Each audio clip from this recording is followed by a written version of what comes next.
Hi everyone, एक cup साबूदाने से ढेर सारा पापड़ बना सकते हैं सरल तरीके से। इसे खाने में नहीं हार्ड लगेगी और न ही दांत में चिपकेगी। बिल्कुल क्रंची लगेगा पापड़ और देखने में भी मोती की तरह लगेगी, चमकदार। तो चलिए इस पापड़ की रेसिपी को शुरू करते हैं। तो इसके लिए एक कप साबूदाने लिए हैं, जो खिचड़ी वाले साबूदाने आते हैं वही साबूदाने लिए हैं, बड़े साइज वाले। और इसे हम बाउल में डाल देते हैं और अब ऊपर से डालेंगे पानी, ताकि साबूदाने को अच्छे से धो लें। तो अब इसे हल्के हाथ से साबूदाने को इस तरह से मसल कर धो लेंगे। देख रहे हैं कैसा पानी गंदा हो गया है, वाइट हो गया है। काफी सारा साबूदाने में पाउडर लगे रहते हैं, तो इसे 2 बार पानी से धो लिया। और अब इस वापस से धुले हुए साबूदाने में 1 कप पानी और डाल देंगे, ताकि साबूदाने अच्छे से फूल जाए। तो इसे हम फूलने के लिए 4 से 5 घंटे के लिए छोड़ देंगे। साबूदाने को फुलाने के लिए 1 कप साबूदाना में 1 कप ही पानी डालिएगा, ज्यादा पानी नहीं डालिएगा, नहीं तो ज्यादा हो जाएगा। पानी इतना ही डालिएगा ताकि साबूदाना फूलकर उसी में सूख ले, एक्स्ट्रा पानी नहीं बचे। तो देख रहे हैं 3 से 4 घंटे बाद साबूदाने फूल गए हैं, बड़े साइज के हो गए हैं। और इसे मैश कर रहे हैं तो साबूदाने मैश हो जा रहा है। तो बस इसी तरह से साबूदाने को फुला लेना है, जैसे खिचड़ी के लिए साबूदाने फुलाते हैं। सेम पापड़ बनाने के लिए भी उसी तरह से साबूदाने को फुला लेना है, बिल्कुल सूखा, जैसे हाथ से इस तरह से छू रहे, बिल्कुल पानी नहीं है। तो देख रहे हैं बिल्कुल सूखा है। तो अब इसमें टेस्ट अकॉर्डिंग नमक डाल दीजिए। अगर व्रत के लिए बना रहे हैं तो सीधा नमक डालें और थोड़ा सा पापड़ खार डाल दीजिए, या तो मीठा सोडा, खाने वाली सोडा डाल दीजिए। थोड़ा सा डालिएगा, ज्यादा नहीं डालेगा। और इसे अच्छे से मिक्स कर लीजिए। तो स्पून से अच्छे से मिक्स नहीं हो रहा था, इसे हाथ से अच्छे से मिला लीजिए। और अब एक स्टील की थाली लीजिए और इसे अच्छे से तेल से इसे ग्रीस कर लीजिए, ताकि पापड़ निकालने में चिपकी नहीं। अब इस तरह से कंगन ले लीजिए या चूड़ियां ले लीजिए इस तरह से, और थाली में इस तरह से जमा लीजिए।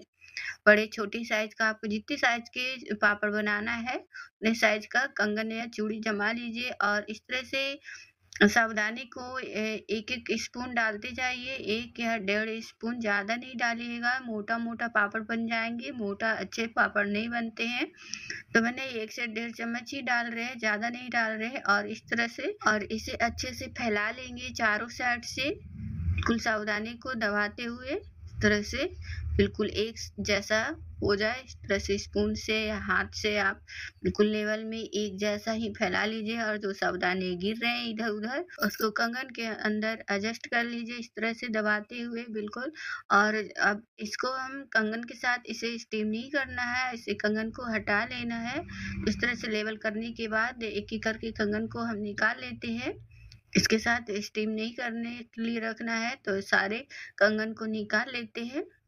जो साबूदाने इधर उधर हो गए हैं जैसे कंगन निकालने में, तो उसको अच्छे से जमा लेते हैं साथ में इस तरह से। इस तरह से पूरे थाली तैयार हो गया है। तो अब इसे हम स्टीम करने के लिए रखते हैं। तो कढ़ाई में पानी गर्म होने के लिए रख दिया था और पानी में उबाल आ गया है, तो इसके ऊपर थाली को रख देते हैं। अगर थाली आपके छोटे हैं तो नीचे आप छोटी सी कटोरी रख दीजिए, उसके ऊपर थाली रखकर आप इसे स्टीम कर सकते हैं। ऊपर से कवर कर रख देते हैं। 5 मिनट में स्टीम हो जाता है।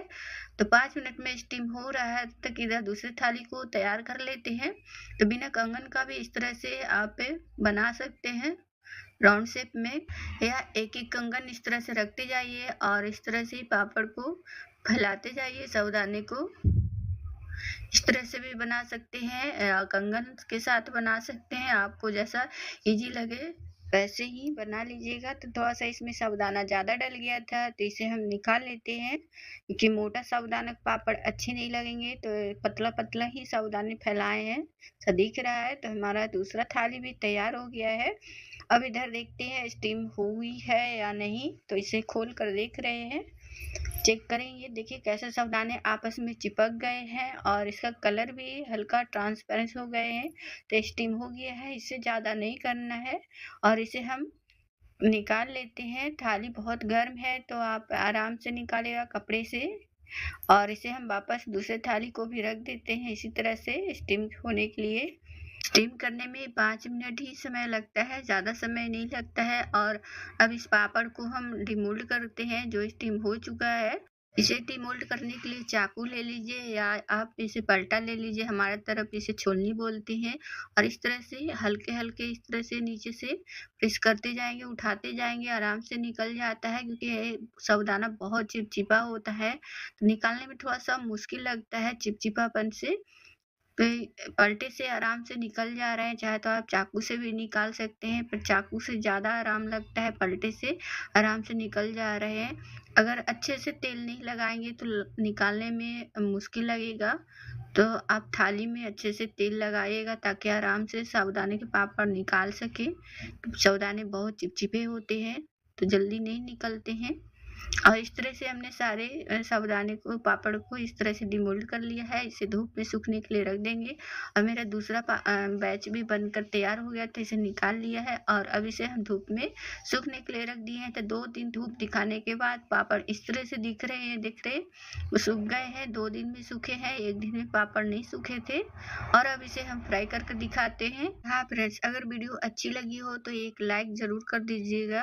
और देख रहे हैं जैसे पापड़ डाल रहे हैं, कैसे बड़े-बड़े साइज़ के हो जा रहे हैं और खाने में भी बहुत क्रंची लग रहा था साबूदाने के पापड़। और इसे आप साल भर तक स्टोर कर कर रख सकते हैं, खराब नहीं होती है। जब भी मन करे आप इसे तल कर खा सकते हैं, बच्चों को खिला सकते हैं या टी टाइम पे भी हल्का-फुल्का जैसे भूख लगी हो तो इसे आप फ्राई कर कर खा सकते हैं।